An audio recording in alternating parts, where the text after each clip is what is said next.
Committee and Chairman and CEO Star India, Mr. Rakesh Om Prakash Mehra, Chairman Ficci Film Forum and Director and Founder of ROM Private Limited, our special guest, Ms. Jacqueline Fernandez, Mr. Sudhanshu Pandey, Joint Secretary, Ministry of Commerce, Mr. Didar Singh, invited guests, speakers, and our colleagues and friends from Canada. Good morning and welcome to the 18th milestone of Ficci Frames, Asia's only platform which gives equal voice to all multifarious arms of Indian media and entertainment industry. A special welcome to our friends from Canada, our partner country for this year. As you all know, a few years ago, the Indian and Canadian government signed a crucial audiovisual cooperation treaty that helps producers from both the countries exchange technical, artistic, and marketing expertise. Art and culture is a catalyst of bilateral bonds, and we are delighted by the presence of the Canadian delegation this time. It has been 18 years since we started out, and what a journey it has been. Of landmark of policies reached, you just had audiovisual depicting that, impending measures have been tabled, challenges have been overcome, market trends analyzed, and most importantly, relationship being built and strengthened. These relationships over the years have transformed the media and entertainment landscape of the country and placed India firmly on the world map.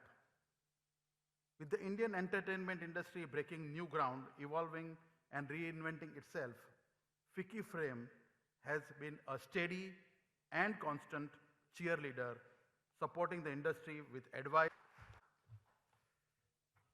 Thank you, Mr. Singh. Your Excellency, Mayor of Toronto, Mr. John Tory, Mr. Nadir Patel, Honorable Secretary, Information and Broadcasting, Mr. Ajay Mittal, Joint Secretary, Department of Commerce, Mr. Sudhanshu Pandey, Mr. Pankaj Patel, Rakesh Om Prakash Mehra, friend Didar Singh Ji, Ms. Jacqueline Fernandez, friends from the world of media and entertainment. Before I put in my two-bit in front of you, I think a loud round of applause is in order for the 18th year of Ficci Frames.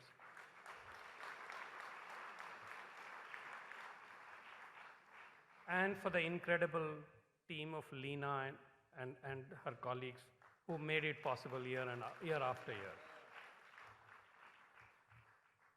In this country, we all know we often create great things, but for them to grow from strength to strength is not an easy one. And for that, the tribute must be paid to Leena and her team. Thank you, Leena. Keep up the good work, please. The theme, as Mr. Patel pointed out, is digital divide or a digital dividend. I'm sure we will all hear a lot from you in the next couple of days about it. But personally, I find predicting the future to be a tricky business, especially when it involves the adoption of new technology. Just a year ago, at this very venue, there was a lively discussion on digital adoption. Less than a year, we are past the tipping point in this country. The distance that India has traveled in adopting internet-based behavior is nothing short of remarkable. From buying goods and services to ordering in, we seem to have done it all forever in this country. India is now one of the largest markets for mobile applications, be it by volumes of downloads, consumption of video, or e-commerce, for which it seems to have already emerged as the next big frontier. On the other hand, the conversation last year was about how many more unicorn startups will we see in India. This year, it seems it is about how many lame horses will the sector will have digital giants like Netflix and Amazon Prime.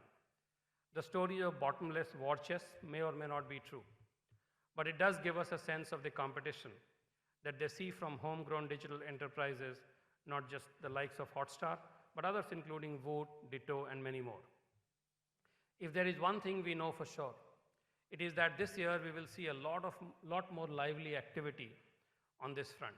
The technology that some of us have introduced in this country is as good, if not better than the best in the world. Combined with the reset in cost and quality benchmarks led by the likes of Reliance Jio, this has driven the adoption by the Indian consumer at a breathtaking pace. But while we celebrate this rapid growth, for this group of creative business people, today I would like to point out a somewhat disturbing trend that I notice. Bear with me. A trend that in the long run is likely to undo a lot of gains that we have made in the last few decades. I'm concerned if the Indian creative mind is in a position to respond to the pace of technological change with an equally rapid evolution in its creativity. Conservative. Even a word like, forgive me for using it, Sali, has to be silenced in a film. The city names must be absolutely correct and contemporary. And of course, do not go anywhere near discussions of women's issues, let alone female sexuality. More Collywood, we need more Mollywood, we need more Sandalwoods, and we want them all in what is the most diverse city in the world. You may have seen recently when the Mayor of London, and it was a wonderful thing for the world that he was elected, Mayor Khan, in the city of London by the people there, and he declared himself to be the mayor of the most diverse city in the world, and the BBC, as only they could, went off to check that out. And they came back and had said, no, he was sadly mistaken, that the most diverse city in the world was Toronto. And we're proud of that. Our city's been built. Our city has been built by people, including those from South Asia, who have come in such large numbers. 51% of the people who live in the city of Toronto were born outside of the country. This is something that is unprecedented, and it is something where our way of life is on display every day, where we embrace people because they're different, and we embrace people because they come from somewhere else. And